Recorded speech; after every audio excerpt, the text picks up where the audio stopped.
History was made in the pool today at the Paralympics in Rio. 17-year-old Nikita Howarth has won her second medal in 2 days with gold in the women's 200-metre individual medley. Earlier today, swimmer Sophie Pascoe won her 5th medal in Rio, giving her a total of 15 medals, making her now stand alone as the country's most decorated Paralympian ever. 15 medals, 9 of them gold.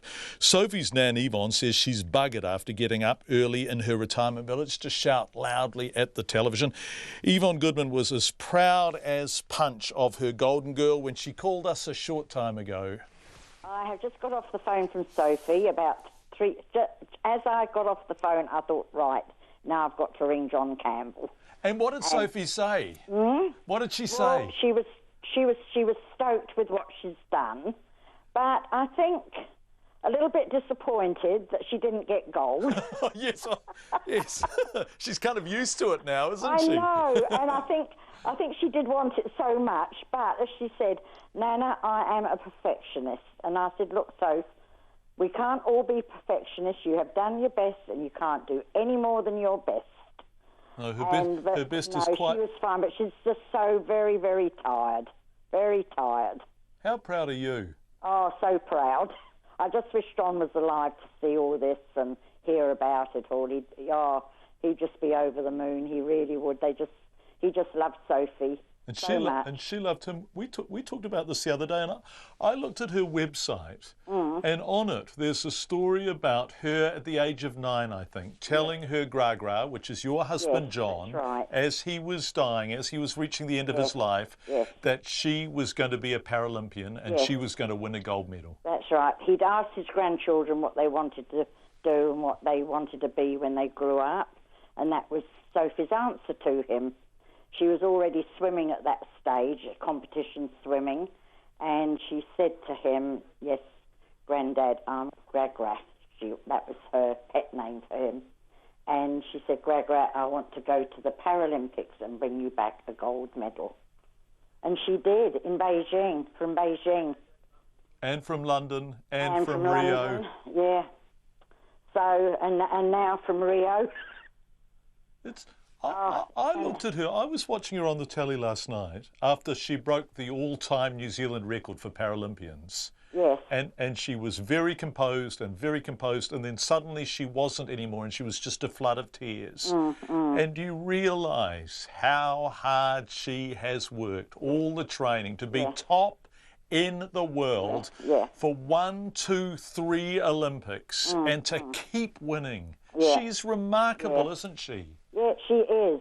And you see, she pressurises herself, of course, but then, of course, she's got outside pressure as well. I think she feels, I want to do well for my country, and I've worked so hard, but not just for me, just not for my country, but for myself as well. And she said to me just now, Nana, she said, the trouble with me, I'm a perfectionist. And I said, that's right, Sophie, you are. But I said, you can't be perfection the whole time.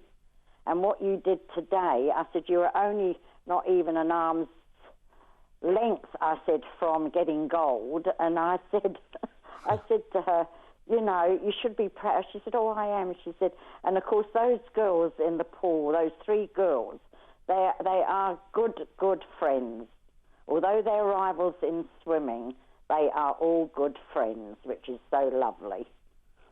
The other thing about Sophie, so she puts an enormous amount of personal pressure on herself to be as good as she can possibly be. Yes, that's right. She feels the weight of the country, but the more I deal with her and the more I watch her and listen to her, I think also she feels the weight and the responsibility of being a role model for people with disabilities. And it's such an inadequate word, because in what way is Sophie Pascoe disabled? She is extraordinary in every respect, but she feels the weight of that, doesn't she? She does.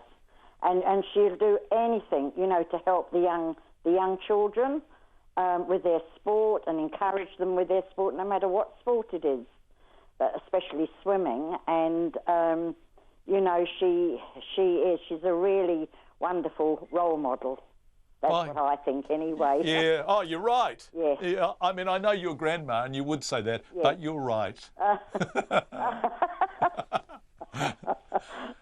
But we just love her so much, the whole family and all her friends. She's got wonderful friends, you know, a good family, a good mum and dad, and they brought her up the right way. They really did.